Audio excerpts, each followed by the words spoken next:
جگہ سرسبز تھی کیونکہ وہاں پانی تھا۔ جگہ گاؤں سے ذرا دور تھی۔ سعدیہ اب محمود کو اپنا محافظ سمجھنے لگی تھی اور اسے یقین ہو گیا تھا کہ محمود اسے کافروں کے قبضے میں جانے سے بچا لے گا، مگر محمود اس کی یہ بات نہیں مانتا تھا کہ اسے فوراً گاؤں سے لے جائے۔ سعدیہ نے اسے بھی یہی کہا تھا کہ وہ اسے اپنے گاؤں چھوڑائے اور یہاں آ کر تعلیم مکمل کر لے۔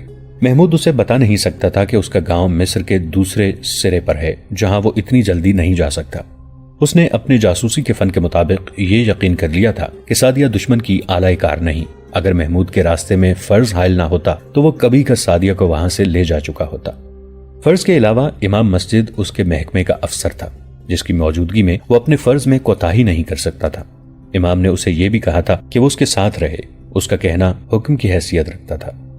ایک روز اچانک گاؤں میں رونق آ گئی، کچھ اجنبی صورتیں نظر آنے لگیں۔ ہر کسی کی زبان پر ایک ہی کلمہ تھا، وہ آ رہا ہے، وہ آسمان سے آیا ہے، مرے ہوئوں کو زندہ کرنے والا آ رہا ہے۔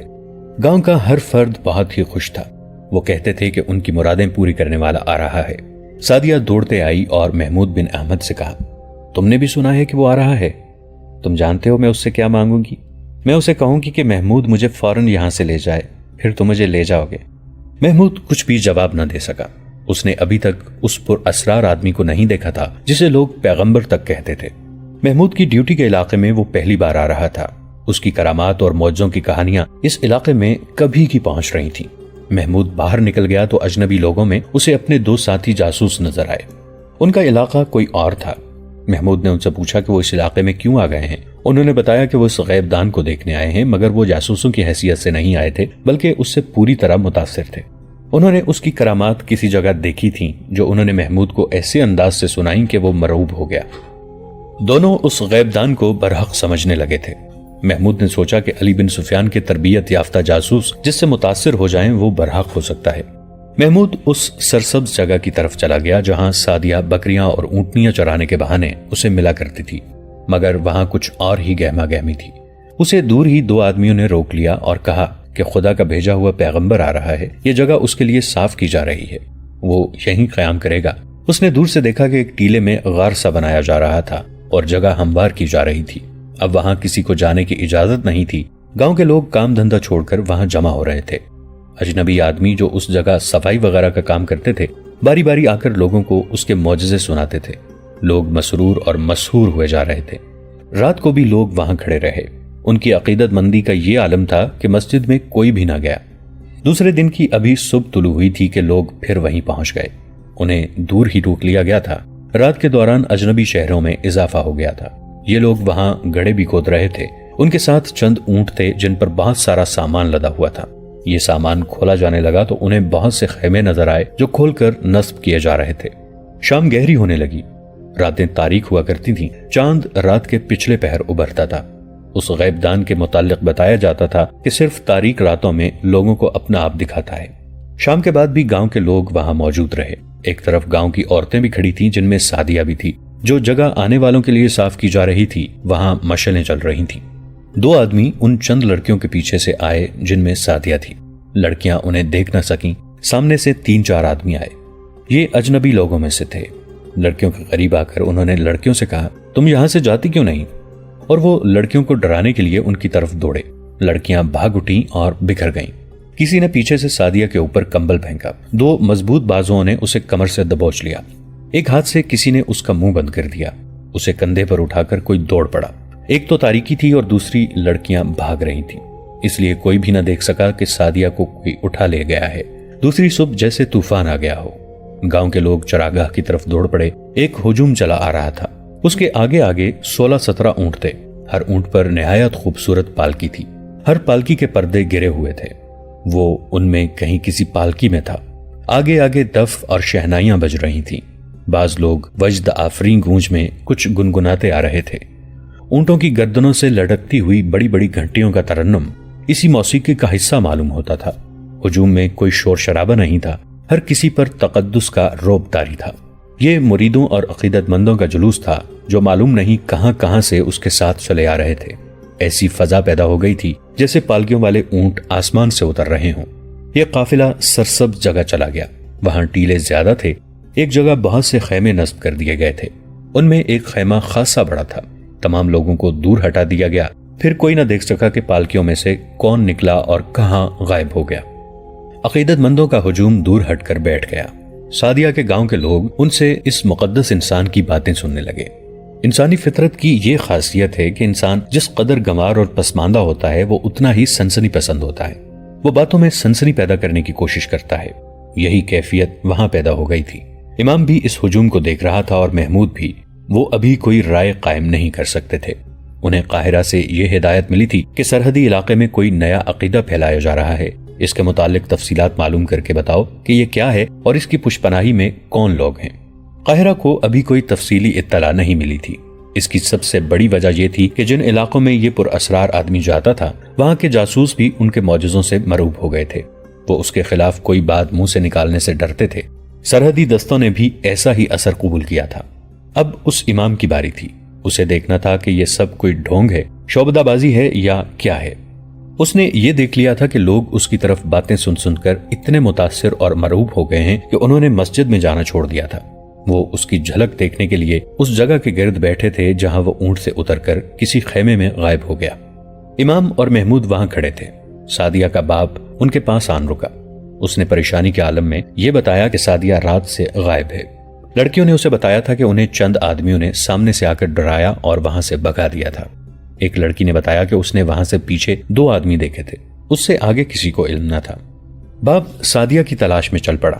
محمود بھی اس کے ساتھ ہو لیا۔ وہاں اسے سعدیہ کہاں مل سکتی تھی مگر وہ باپ تھا۔ بے چینی سے ادھر ادھر گھومنے پھرنے لگا۔ محمود اس کے ساتھ نہیں رہا۔ انہیں ایک اجنبی نے روک لیا اور پوچھا، کیا تم کسی کو ڈھونڈ رہے ہو؟ سعدیہ کے باپ نے اسے بتایا کہ گزشتہ رات اس کی لڑکی لاپتہ ہو گئی ہے۔ مجھے ابھی ابھی کسی نے بتایا ہے کہ تم اس لڑکی کے باپ ہو۔ اجنبی نے سعدیہ کا حلیہ بتا کر کہا، اگر تم اس لڑکی کو ڈھونڈ رہے ہو تو وہ تمہیں یہاں نہیں ملے گی۔ اب تک وہ مصر کی سرحد سے باہر اور بہت دور جا چکی ہوگی۔ گزشتہ شام میں نے ایک گھوڑا دیکھا تھا۔ ایک جوان اور بڑی خوبصورت لڑکی دوسری لڑکیوں سے ہٹ کر گھوڑے کے پاس گئی۔ سوار گھوڑے کے قریب کھڑا تھا۔ لڑکی نے اس کے ساتھ کچھ باتیں کی۔ سوار گھوڑے پر سوار ہو کر چند قدم پرے چلا گیا۔ لڑکی ادھر ادھر دیکھتی اس کے پیچھے چلی گئی۔ آگے جا کر وہ خود ہی سوار کے آگے گھوڑے پر بیٹھ گئی۔ سوار گھوڑا دوڑا کے لے گیا۔ میں دیکھ رہا تھا اور سوچ رہا تھا کہ یہ لڑکی کون ہو سکتی ہے جو ایک سوار کے ساتھ اپنی مرضی سے چلی گئی ہے۔ آج کسی نے بتایا ہے کہ وہ تمہاری بیٹی تھی۔ اسے اب ڈھونڈنے کی کوشش نہ کرو۔ وہ آدمی چلا گیا۔ سعدیہ کے باپ کے آنسو نکل آئے۔ محمود کا رد عمل کچھ اور تھا۔ وہ جاسوس تھا۔ اس نے یہ سوچا کہ یہ آدمی سفید جھوٹ بول گیا ہے۔ اس کی اطلاع اور تمام تر بیان جھوٹ تھا۔ کوئی اسے کیسے بتا سکتا تھا کہ اس شخص کی بیٹی ایک سوار کے ساتھ بھاگ گئی ہے جب اسے دیکھنے والا یہ اکیلا شخص تھا؟ جاسوسوں کو یہ ٹریننگ خاص طور پر دی جاتی تھی کہ کسی کی بات پر فوراً اعتبار نہ کرو اور ہر کسی کو شک کی نگاہ سے دیکھو۔ محمود نے اس اجنبی کا پیچھا کیا۔ وہ ہجوم میں سے ہوتا ہوا ٹیلوں کے پیچھے چلا گیا اور خیموں میں کہیں غائب ہو گیا۔ محمود کو یقین ہو گیا کہ سعدیہ انہی خیموں میں ہے اور اس کے اغوا میں اس آدمی کا ہاتھ ہے۔ یہ سعدیہ کے خریداروں میں سے ہو سکتا ہے جنہوں نے سودا نہ ہونے پر سعدیہ کے باپ کو لڑکی کے اغوا کی دھمکی دی تھی۔ سعدیہ کے باپ نے اسے نہیں پہچانا تھا۔ یہ اجنبی سعدیہ کے باپ کو یہ جھوٹا بیان دے کر گمراہ کرنے آیا تھا تاکہ باپ اپنی بیٹی کو یہاں تلاش نہ کرے۔ محمود بن احمد کے دل میں سعدیہ کی اتنی شدید محبت تھی کہ اس نے سعدیہ کو وہاں سے نکالنے کا تہیہ کر لیا۔ اس نے امام کو جا کر یہ ساری بات سنائی۔ امام سراغ رسانی کے شعبے کا ذہین حاکم تھا۔ اس نے بھی یہی رائے دی کہ اس غریب باپ کو دھوکہ دیا جا رہا ہے کہ اس کی بیٹی کسی کے ساتھ بھاگ گئی ہے۔ محمود نے امام کے ان دونوں جاسوسوں سے جو گاؤں میں موجود رہتے تھے ذکر کیا اور کہا کہ وہ سعدیہ کو وہاں سے نکالے گا اور اسے ان کی مدد کی ضرورت ہے، مگر یہ کام آسان نہیں تھا۔ ٹیلوں کے اندر اب کوئی نہیں جا سکتا تھا۔ نور الدین زنگی نے کرک کے محاصرے میں اپنی فوج لگا دی تھی اور قلعہ توڑنے کے طریقے سوچ رہے تھے۔ انہوں نے پہلے روز ہی اپنے کمانڈروں سے کہہ دیا تھا کہ جو قلعہ صلاح الدین ایوبی سر نہیں کر سکا وہ تم بھی آسانی سے سر نہیں کر سکو گے۔ صلاح الدین ایوبی تو ناممکن کو ممکن کر دکھانے والا آدمی ہے۔ سلطان ایوبی نے انہیں تفصیل سے بتا دیا تھا کہ یہاں کون کون سے طریقے آزما چکے ہیں۔ یہ بھی بتایا تھا کہ قلعے کے اندر کیا کیا ہے، رسد اور جانور کہاں ہیں اور آبادی کس طرف ہے۔ انہیں یہ معلومات جاسوسوں نے دی تھی۔ وہ اندر آگ پھینکنا چاہتے تھے مگر ان کی منجنیقیں چھوٹی تھیں۔ اس کے علاوہ صلیبیوں کے پاس بڑی کمانیں تھیں جن کے تیر بہت دور تک چلے جاتے تھے۔ یہ تیر منجنیقوں کو قریب نہیں آنے دیتے تھے، اس لیے قلعے کے دروازے پر بھی آگ نہیں پھینکی جا سکتی تھی۔ مجاہدین کہیں سے قلعے کی دیوار توڑنے کی کوشش کرتے تھے تو اوپر سے صلیبی جلتی ہوئی لکڑیوں اور دہکتے کوئلوں کے ڈرم انڈیل دیتے تھے۔ دوستو آج کے لیے اتنا ہی. اسی کہانی کی اگلی قسط کے ساتھ بہت جلد حاضر ہوں گے. نیچے کامنٹ سیکشن میں اپنی رائے کا اظہار ضرور کیجیے گا. ہمارے اس چینل کو سبسکرائب کر کے نیچے موجود بیل آئیکن کو بھی ضرور کلک کیجیے گا. اگلی ملاقات تک کے لیے ہمارا اور آپ کا اللہ نگہبان.